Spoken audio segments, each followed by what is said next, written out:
Shalom, Bapak, Ibu, dan saudara-saudari terkasih. Salam sejahtera, salam damai beserta Yesus Kristus. Marilah kita membaca, mendengarkan, dan merenungkan sejenak firman Allah. Bacaan pertama. Yeremia minta pembalasan terhadap musuhnya. Pembacaan dari kitab Yeremia. Para lawan Nabi Yeremia berkata, "Marilah kita mengadakan persepakatan terhadap Yeremia, sebab imam tidak akan kehabisan pengajaran, orang bijaksana tidak akan kehabisan nasihat, dan nabi tidak akan kehabisan firman. Marilah kita memukul dia dengan bahasanya sendiri, dan jangan memperhatikan setiap perkataannya. Perhatikanlah aku, ya Tuhan, dan dengarkanlah suara pengaduanku.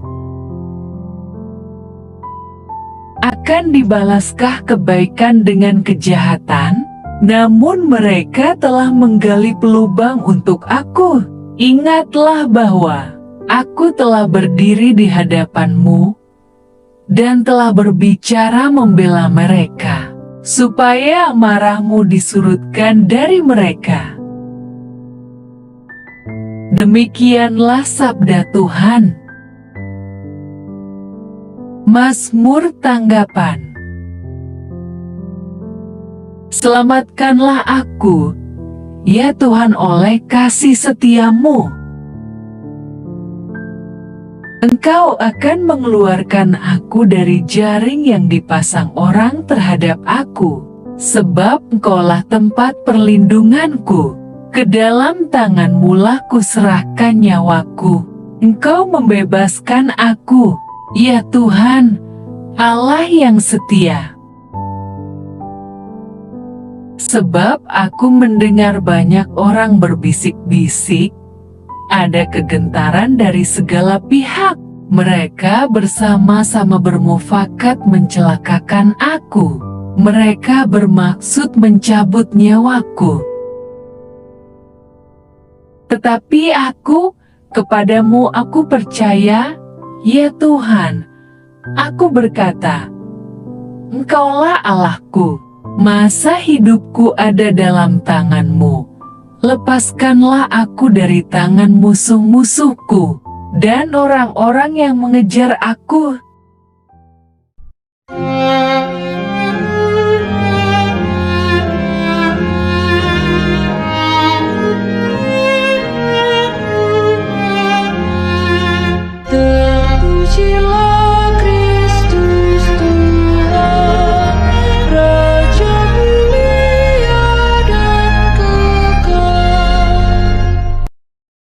Akulah terang dunia, sabda Tuhan. Barang siapa mengikuti aku, ia akan mempunyai terang hidup.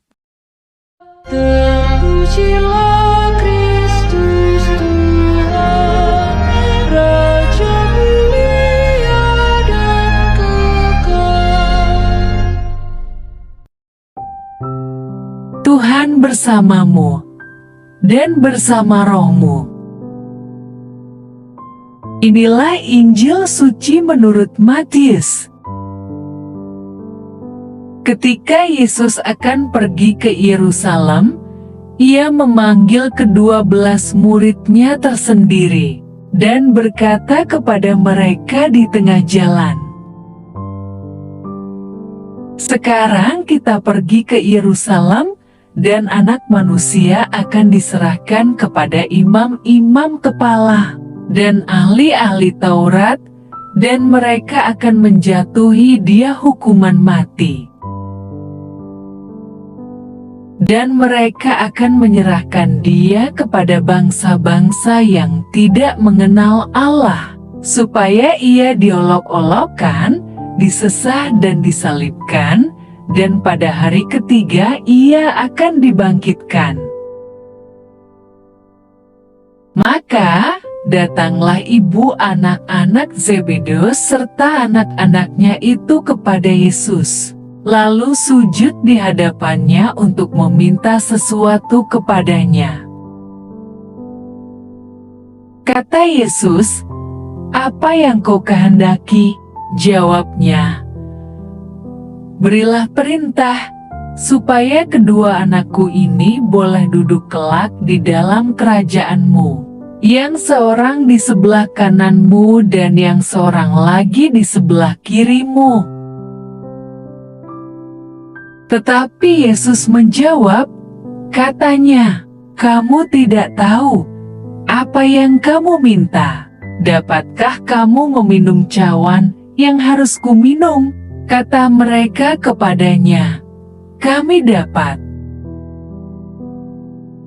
Yesus berkata kepada mereka, "Cawanku memang akan kamu minum, tetapi hal duduk di sebelah kananku atau di sebelah kiriku, Aku tidak berhak memberikannya. Itu akan diberikan kepada orang-orang bagi siapa Bapa-Ku telah menyediakannya." Mendengar itu marahlah ke-10 murid yang lain kepada kedua saudara itu. Tetapi Yesus memanggil mereka lalu berkata, "Kamu tahu bahwa pemerintah-pemerintah bangsa-bangsa memerintah rakyatnya dengan tangan besi, dan pembesar-pembesar menjalankan kuasanya dengan keras atas mereka. Tidaklah demikian di antara kamu. Barang siapa ingin menjadi besar di antara kamu, hendaklah ia menjadi pelayanmu. Dan barang siapa ingin menjadi terkemuka di antara kamu, hendaklah ia menjadi hambamu. Sama seperti Anak Manusia datang bukan untuk dilayani, melainkan untuk melayani dan untuk memberikan nyawanya menjadi tebusan bagi banyak orang." Demikianlah sabda Tuhan. Terpujilah Kristus. Renungan Injil.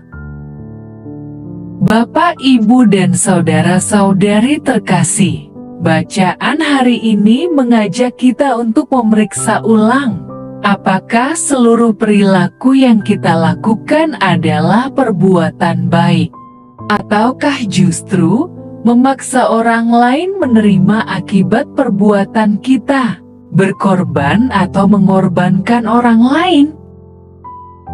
Yesus mengawali pengajarannya dengan menyodorkan konsep Mesias yang berbeda dari pandangan orang Israel pada umumnya. Yesus menyatakan bahwa Mesias harus menderita.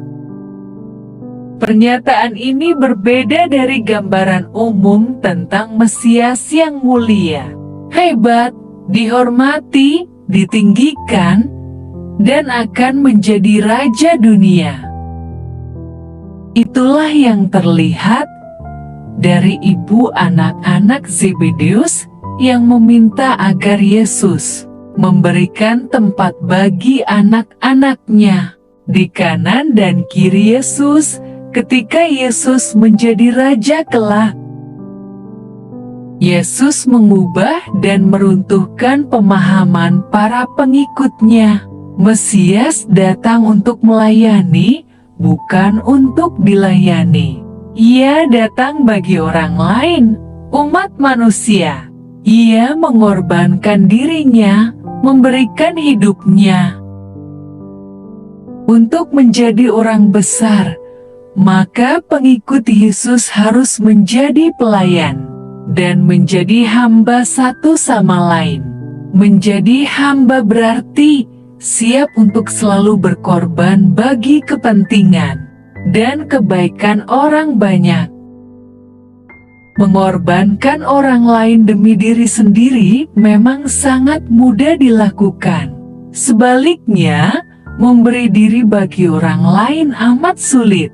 Namun, Itulah panggilan setiap orang yang mengaku diri sebagai murid Kristus, yaitu mengikuti teladan yang sudah dilakukan oleh Yesus. Bagi orang banyak memberi dirinya, mengorbankan hidupnya agar orang-orang yang percaya kepadanya menerima hidup. Marilah kita periksa diri kita masing-masing. Apakah kita sudah menjadi orang-orang yang bersedia untuk memberi diri bagi kebaikan sesama? Ataukah kita justru mengambil hidup orang lain demi diri sendiri? Marilah berdoa. Allah Bapa, sumber pengharapan, Engkau telah mengikat perjanjian dengan semua orang melalui Yesus yang terurapi. Semoga kami selalu berpegang teguh pada Dia dan berkembang menjadi umat yang patuh setia. Dengan pengantaraan Yesus Kristus, Putra-Mu, Tuhan kami yang bersama Dikau, dalam persatuan Roh Kudus, hidup dan berkuasa, Allah, sepanjang segala masa. Dalam nama Bapa, Putra, dan Roh Kudus. Amin.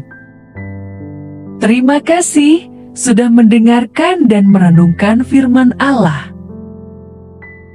Jangan lupa subscribe dan jangan lupa juga aktifkan loncengnya. Terima kasih, Tuhan Yesus memberkati.